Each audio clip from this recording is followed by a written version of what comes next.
விவிலியம் காட்டும் வாழ்க்கை பாடம் நாள் 59. இன்றைய நாளில் நீதி தலைவர்கள் நூல் 4 முதல் 6 வரையிலான அதிகாரங்கள் எடுத்துரைக்கும் இறையியல் வாழ்க்கை பாடங்களை கற்றுக்கொள்வோம். தெபோராவும் பாராக்கும் மற்றும் யாபின். இஸ்ரேலர் மீண்டும் பாவம் செய்ததனால கானானிய மன்னன் யாபின் அவர்களை 20 ஆண்டுகள் ஒடுக்கினார். அவர்களிடம் 900 இரும்பு ரதங்கள் இருந்தன.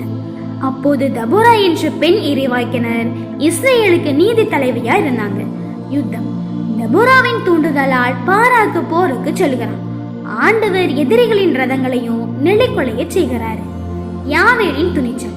தப்பியோடைய படைத்தளபதி சிசேராவை யாவேல் என்ற பெண் தன்னுடைய கூடாரத்திற்குள் அழைத்து அவனுக்கு பால் கொடுத்து தூங்க வைத்தாரு. அப்போது ஒரு கூடாரத்து ஆணைய தழியில் அடித்து அவனை கொள்கின்றார். பாடல். இந்த வெற்றியை புகழ்ந்து தெபோராவும் பாராக்கும் பாடிய வெற்றி பாடல்கள் 5ஆம் அதிகாரத்தில் விரிவாக கூறப்படுகிறது. வாழ்க்கை பாடம். இறைவன் பெண்களை கொண்டும் மாபெரும் விடுதலையை தருவார். என்னிடம் வசதிகள் எதுவுமே இல்லை என்று பயப்படாமல் இறைவார்த்தையை நம்பி புறப்பட்டால் வெற்றி நிச்சயம் உண்டு. பாராக்கை போல சில நேரங்கள்ல நமக்கு ஒரு தூண்டுதல் தேவைப்படலாம் என்பதை 4 மற்றும் 5ஆம் அதிகாரம் கற்றுத்தருகிறது. கிதியோனின் அழைப்பு. இஸ்ரேலர் மீண்டும் வழி விலகியதால மிதியானியர்கள் அவங்க மேல வந்து விழுந்தாங்க.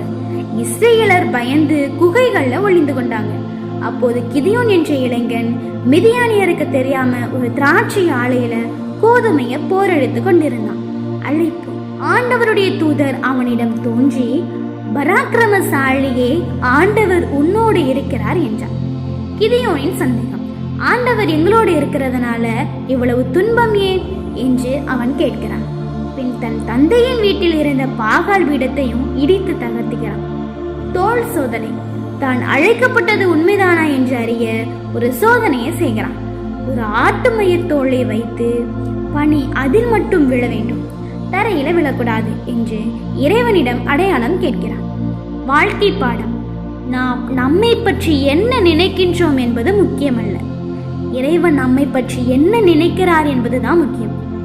பயந்து ஒளிந்து கொண்டிருந்த கிதியோனை இறைவன் பராக்கிரமசாலி என்று சொல்லி அழைக்கிறாரு. நம்மிடம் இருக்கக்கூடிய சிறு பலத்தை வைத்து நாம செயல்பட தொடங்கினால் இறைவன் அதை பெரிய வெற்றியாக மாற்றுவார்.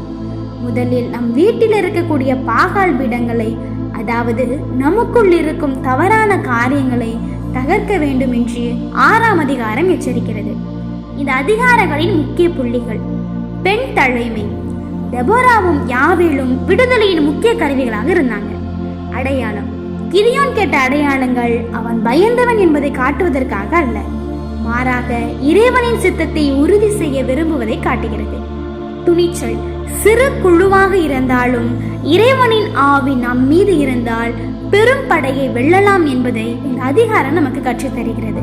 இந்த அதிகாரங்கள் நமக்கு கற்றுத்தரக்கூடிய இறையியல் சிந்தனைகளையும் வாழ்க்கை பாடங்களையும் நாமும் வாழ்வாக்குவோம். நன்றி.